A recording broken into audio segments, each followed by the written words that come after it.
My perfect Tennessee Titans offseason makes the team better not only in 2025, but in the future as well. I'll break down every move that I made on today's edition of Locked On Titans.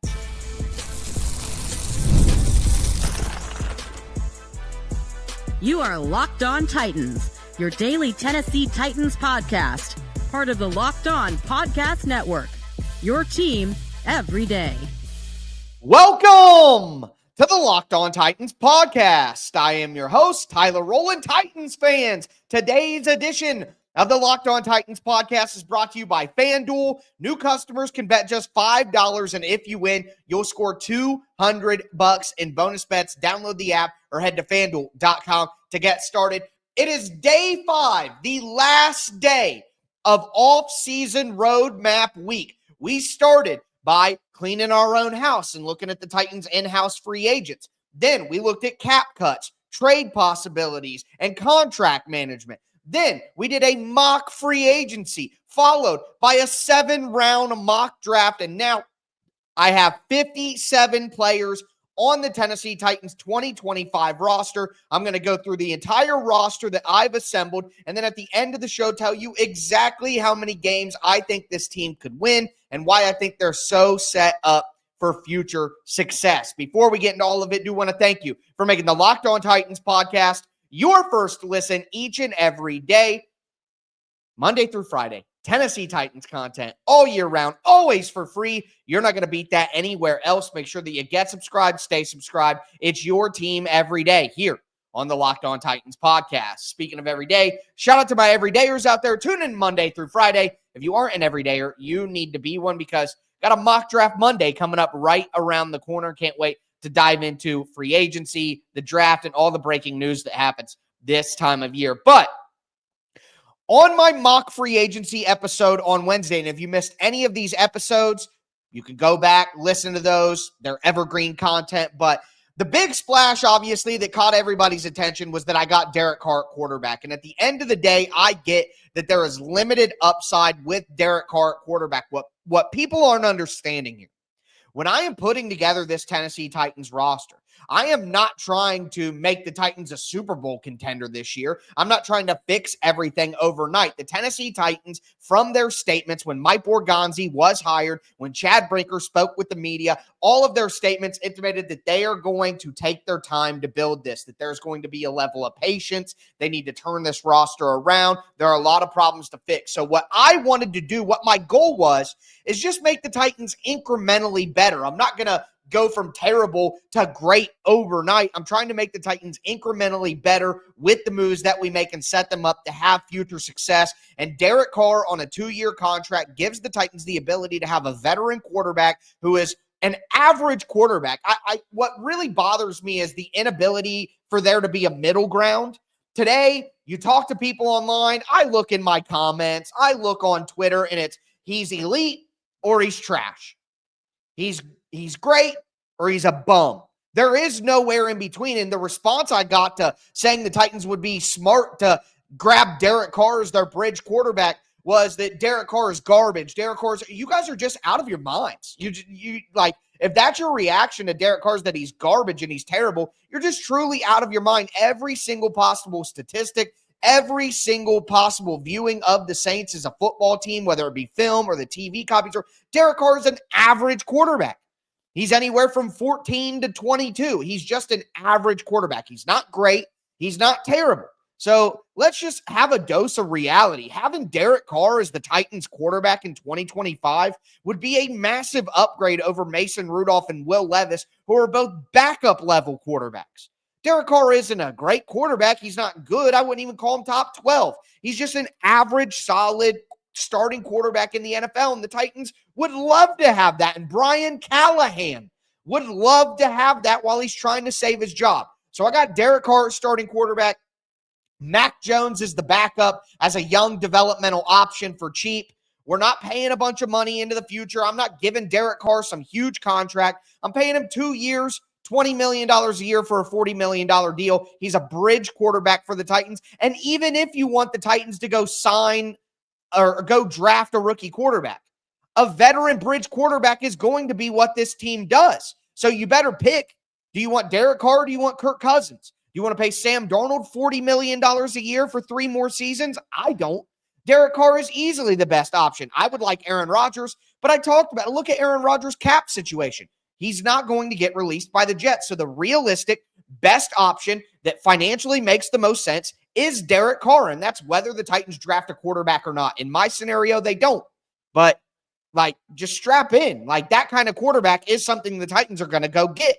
So Mac Jones is the backup. We move to running back. Tony Pollard, Tajay Spears. Obviously, you're bringing both of those guys back. Tony Pollard had a fantastic year. You need to see more out of Tajay Spears this year with his ability to stay on the field. But because of that, I drafted Ollie Gordon, the running back out of Oklahoma State, in the 6th round. He's a big-bodied, 6'1", 230, physical, downhill runner, great in gap scheme runs, which is what the Tennessee Titans want to do. Ollie Gordon is a 3rd running back in the 6th round of the draft. That's a great value. And then at wide receiver, I wish I could have got more done at wide receiver, but I like the additions here. Calvin Ridley, NWI, brought back Tyler Boyd, drafted Isaiah Bond in the 3rd round as a deep threat, as a speedster, as a guy the Titans can get the ball to in space. Remember, Mike Borgonzi came from Kansas City, where they drafted Xavier Worthy, where they like Mecole Hardman. They had Tyreek Hill in the 5th round. They always get these speed, small, wide receivers. They went out and got Hollywood Brown. So clearly, Mike Borgonzi isn't scared of going out and getting a guy in that mold, even if it's not my favorite mold of wide receiver, I admit. But Isaiah Bond can make plays in the offense, be a slot guy, be a potential returner. Olamide Zaccheaus is your insurance for that type of player. He can play inside and outside, though. Zaccheaus really is a versatile guy, although he's a smaller size at 5'9", so you get him in the building. And then Ja'Cory Brooks is your 6'1", physical X receiver who you can develop going forward. He's a good route runner, good in contested catches. I think he can contribute right away. Got him in the 7th round out of Louisville. And then you bring Bryce Oliver back, who showed to be a very, very good special teams player at tight end. Chigakonkwo, Josh Wiley, David Martin Robinson gets his opportunity to bump up to the 3rd tight end spot. And then you have Thomas Odukoye coming back as well. The Tennessee Titans kept 5 tight ends on last year's roster, and they barely used either of the tight ends at the bottom of the roster in Odukoye or DMR throughout the season. So they had to have done that with a plan in mind. And I'm sorry, but if you kept 5 tight ends last year and barely used them throughout the season, and then those guys aren't developed enough to be elevated into higher roles this year, with DMR going into the Nick Van Ette role or Thomas Odukoye going in the Nick Van Ette role, if those guys aren't ready to take that next step up, then you completely failed with keeping 5 tight ends last year, and it was a waste of time. So Derek Carr, Mac Jones at quarterback, Tony Pollard, Tajay Spears, Ollie Gordon at running back, Ridley, NWI, Tyler Boyd, Isaiah Bond, Olamide Zaccheaus, Ja'Cory Brooks, and Bryce Oliver at wide receiver, Chigakonkwo, Josh Wiley, DMR, David Martin Robinson, and Thomas Odukoye at tight end. That's my skill position players on the offensive side of the ball for the 2025 Tennessee Titans, with some signings, some draft picks. But now it's time to get into the trenches. I made a big splash on the offensive line, look to add depth on the offensive line so the Titans don't have to be in the situation they were in last year anymore going forward. And we added some talent in the pass rush as well. Do want to let you guys know that today's episode is sponsored by Betterhelp. What are some of your relationship green flags? We often hear about the red flags that we should avoid, but what if we're focused more on identifying the positives in our relationships, those green flags? If you're not sure what they look like, therapy can help you identify them, actively practice them, and even embody the green flag energy yourself. Whether you're dating, married, building a friendship, or just working on yourself, therapy can help you form relationships that love you back. Therapy helps you develop healthy boundaries and improves your communication skills and empowers you to set clear expectations and express your needs in relationships. BetterHelp makes it easy by offering online therapy with over 30,000 licensed therapists to choose from. And one of my favorite things about BetterHelp is if you need to switch therapists, you can do so at no extra cost. I think it's very, very important to get somebody that you're comfortable with whenever you're doing therapy or anything medical. Very important, and BetterHelp makes it very, very easy to do so. Discover your relationship green flags with BetterHelp. Visit BetterHelp.com/lockedon today to get 10% off your first month. That's BetterHelp, HELP.com/lockedon.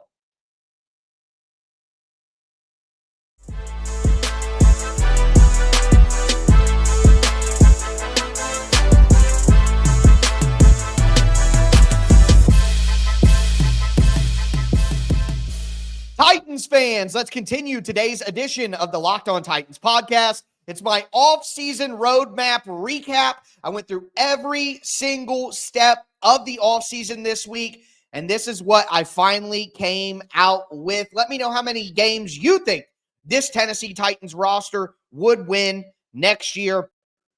We go to the offensive line, where I made maybe, I would say, the second splashiest move of the offseason. I think having the number one pick, it's hard to do something more splashy than trading back with the number one pick, which I've done in my mock draft. But I would say my other biggest move was on the offensive line. And at the end of the day, the Tennessee Titans need to make a major investment in the offensive line. You're going to have a bridge veteran quarterback on a cheap contract, or you're going to have a young rookie quarterback on a cheap contract. Either way, the Tennessee Titans are going to have the money that they need to continue to pour resources into fixing the offensive line. I think it's to a point now where it's just like, it doesn't matter what it takes. Fix the offensive line.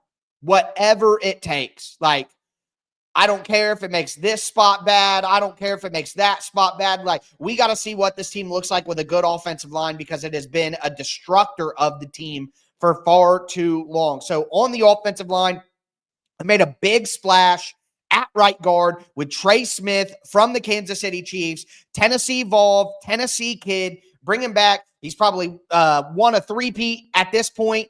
Even if it's just 2 championships and they lose that 3rd Super Bowl on Sunday, either way, doesn't matter. He's won enough. Come get your big-time contract, come home, and build a new winner.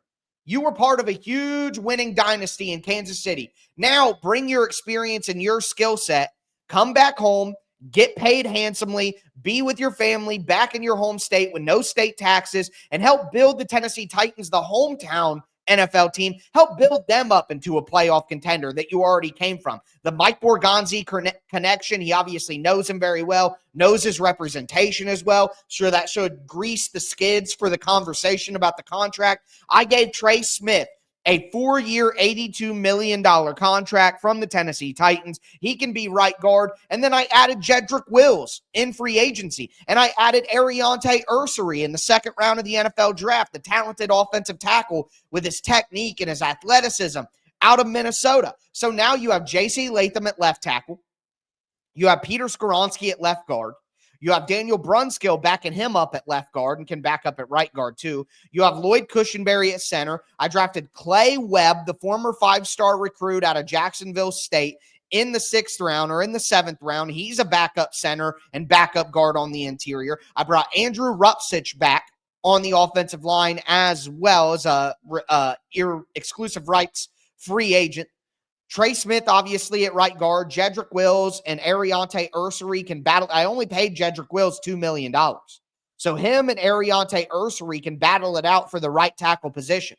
Also, whoever loses the right tackle position between Jedrick Wills and Ariante Ursery, now they're the number 1 swing tackle. And Ursery has experience at left tackle from college, but played some right tackle at the Senior Bowl and looked fine. Jedrick Wills played left tackle for the Browns, but played his entire college career at right tackle, so he's got versatility to play both tackle spots. So now your top 3 tackles are all significantly better than your right tackle or your 2nd or 3rd or 4th tackle from last year. You have completely fixed the tackle position as best as you possibly can. You can't know for certain, but you add a veteran with starting experience, with a connection to the offensive line coach, Bill Callahan.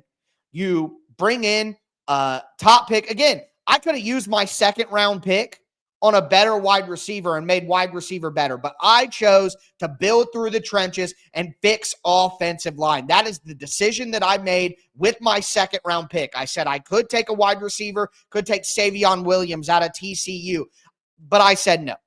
We're fixing the trenches. We're building through the trenches. Our first 2 picks in the draft, we're trading down, but we're attacking the defensive and offensive lines. So Latham, Skoronski, Cushenberry, Trey Smith, Jedrick Wills, or Ariante Ursery at right tackle. There we go. With Brunskill, Clay Webb, Rupcich as depth.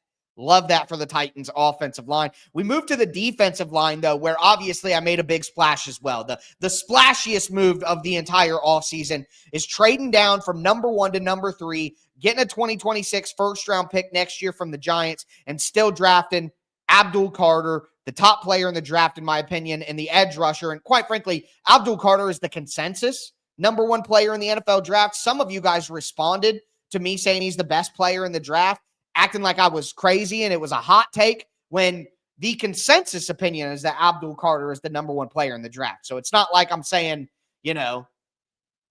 Jack Sawyer is the number one player in the draft. Like, it's not some crazy hot take that I'm saying here. Even if you don't think it's Abdul Carter, you think it's one of the quarterbacks or Travis Hunter, and Abdul Carter at worst is the fourth best player in the draft. So what are we even talking about here? But with that being said, obviously you add Abdul Carter with the third overall pick after a trade down, getting a 2026 first from the Giants, adding pick number 65 in the third round this year. Really good trade for the Titans. I hope they're able to execute that. But you get Abdul Carter, you pair him with Harold Landry on the edge, there's your two starters. You add Baron Browning, high upside, 25-year-old, athletic, versatile guy from the Cardinals, and you have Arden Key, so those are your backup edge rushers, and then you still have Jalen Harrell, the seventh-round pick from last year, who will continue to develop and play on special teams. And then on the defensive line, you have Jeffrey Simmons still, you have Tavondre Sweat at nose, and then you have Sebastian Joseph Day, who I brought back. Love that three-man defensive line for the Titans. It's the depth behind that. We brought back Keandre Coburn, who had really good moments backing up Tavondre Sweat, and obviously there's the mentorship factor there with Coburn being a guy who went to Texas and was Tavondre Sweat's mentor in college, is still now. So I do like bringing him back. Shamar Turner, though, I drafted in the fourth round for the Tennessee Titans. It was the fifth round for the Tennessee Titans. Shamar Turner is a versatile interior defensive lineman from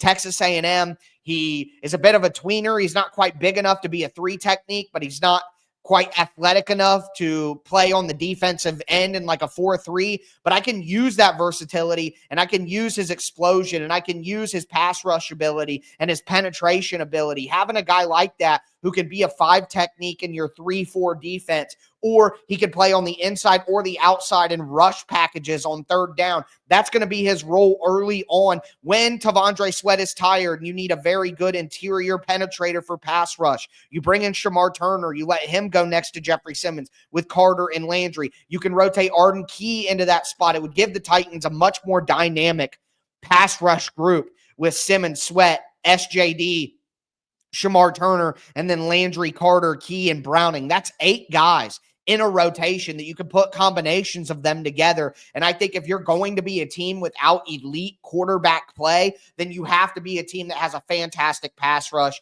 and you have to have depth there. That's the model. You look at the 49ers, you look at the Eagles, teams that don't have Patrick Mahomes, even the Tampa Bay Buccaneers, when they went with Tom Brady and won the Super Bowl in 2020. The pass rush, the rotation, it wasn't just a couple of good pass rushers. It was a complete rotation of 7 to 8 really good pass rushers, and that's what I've given to the Tennessee Titans. At linebacker, I brought in Jamien Sherwood, the young, athletic, violent linebacker from the New York Jets after cutting Kenneth Murray. Replaced him with Sherwood on the same exact contract. Love that. And then it's time for one of these rookie linebackers to step up and start. Cedric Gray, James Williams. I brought back Otis Reese, Luke Gifford back for special teams purposes. And then Chance Campbell, Jack Gibbons. I'm going to bring one of those guys back, whoever's healthy and ready to play. I don't think that Gibbons is going to be ready to go for the season at any point in time with how late and how significant his injury was. So Chance Campbell, who played great in the preseason last year before injury, bring him back as that 6th linebacker.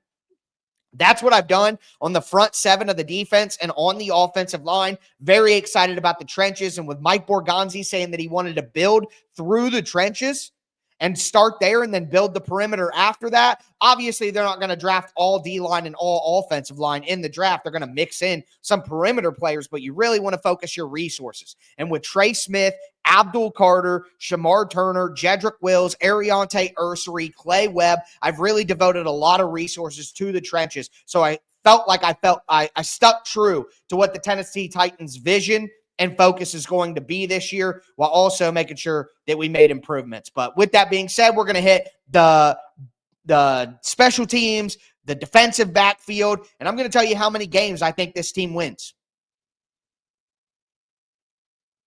Do want to let you guys know that today's episode is brought to you by FanDuel Sportsbook. Super Bowl 59 is here. 1 game, 2 teams, endless possibilities. And there's no better way to make every play more exciting than with FanDuel Sportsbook, whether it's predicting the first touchdown, calling the MVP, or even betting on the coin toss. FanDuel makes it easy to get in on the action with live betting all game long. You can adjust your bets as the game unfolds and feel the thrill from kickoff to the final whistle. The live betting feature lets you stay involved no matter what happens on the field, and the app is super easy to navigate. Plus, knowing that you could place a $5 bet and potentially win $200 in bonus bets for the Super Bowl, well, that's icing on the cake. Download the app or head to FanDuel.com to get started. Bet just $5.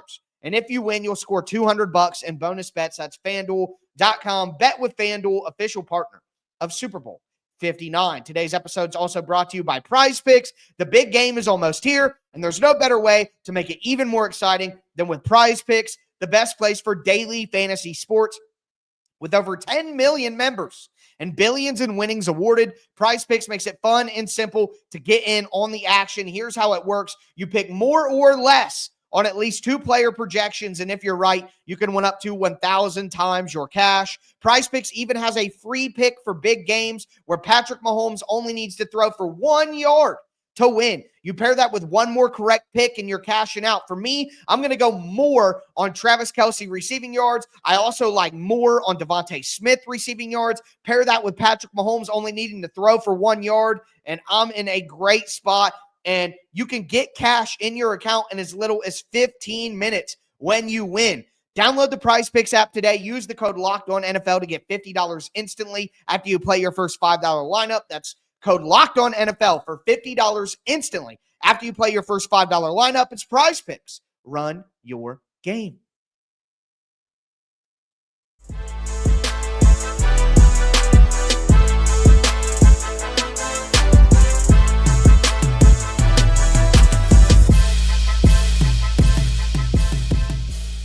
Titans fans, let's cap off today's edition of the Locked On Titans podcast. It's day 5 of off-season roadmap week, doing my ideal scenario off-season for the Tennessee Titans.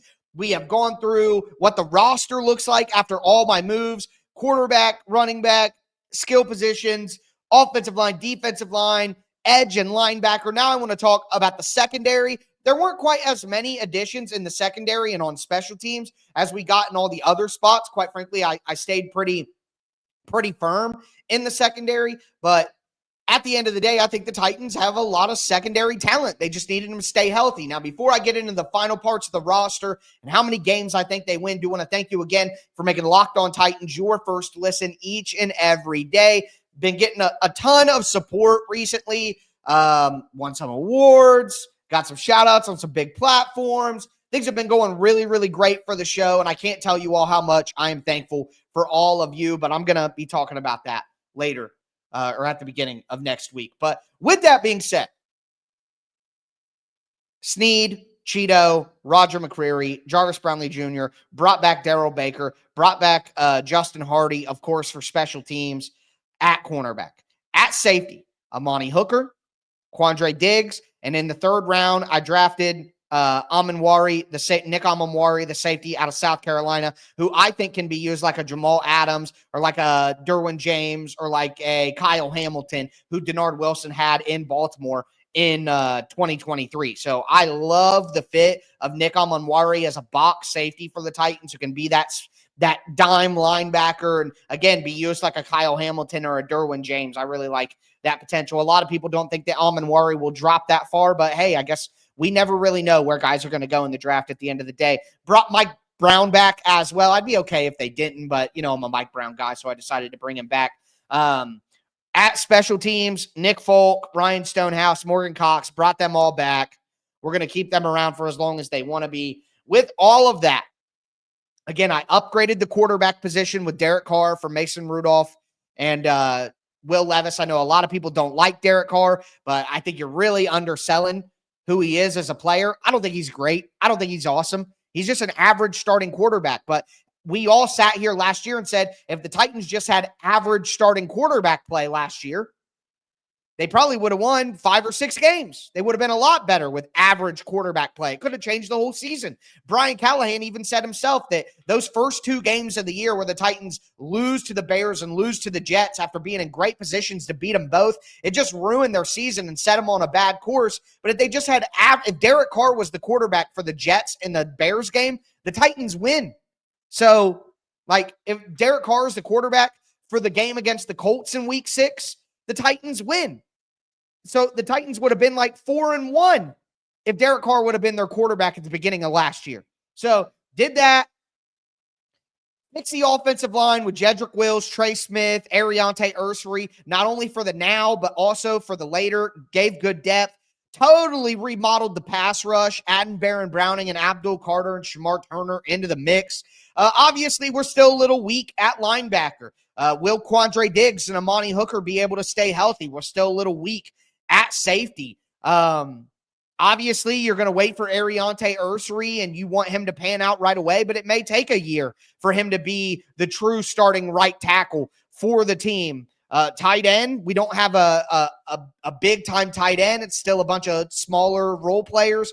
Like I said, wide receiver still needs help, and we still need a big-time quarterback. That's still going to be something that's on the agenda going forward in 2026. But I improved the quarterback position. I made big improvements on the offensive line, big improvements to the pass rush, and I think trying to fix things on this roster, that's about as good as you can possibly do. I think this team, as I have constructed it, would go 7-10. I think they would be in the hunt on the bubbles. I think that this team that I have constructed would be as good as what people were hoping last year's Titans team would be. About 7-10. Maybe they win 8 games. I predicted that the Titans would win 8 games last year. So I think this team that I have put together actually would be able to do that. And I think that would keep Brian Callahan's job. It would keep Brian Callahan around into 2026. And then the Titans go into the 2026 offseason. They need a big-time linebacker. They need wide receiver. They have an extra first-round pick. They have a 6th-round pick from trading Treylon Burks. They have a 5th-round pick from trading Will Levis after the draft. So we have a ton of extra picks. Finally, the Titans have a 3rd-round pick in 2026, and we're ready to make a move up the board to get our quarterback if we need to. So I love what I've done here. Obviously, I did it. Let me know how many games you think this team would win. I do want to say the final thing. I think the Eagles win the Super Bowl. I think Saquon Barkley's MVP. So I've been researching the game all week for Locked On NFL, and that's where I'm finally at. So let me know how many games you think this Tennessee Titans roster would win. Give me a grade, A, F. What do you think I did here? But with that being said, that will conclude off-season roadmap week. Again, if you miss any of the individual episodes from this week, go back and check those out. But that's going to do it for me today, folks. As always, I am your host, Tyler Rowland, and this was Locked On Titans.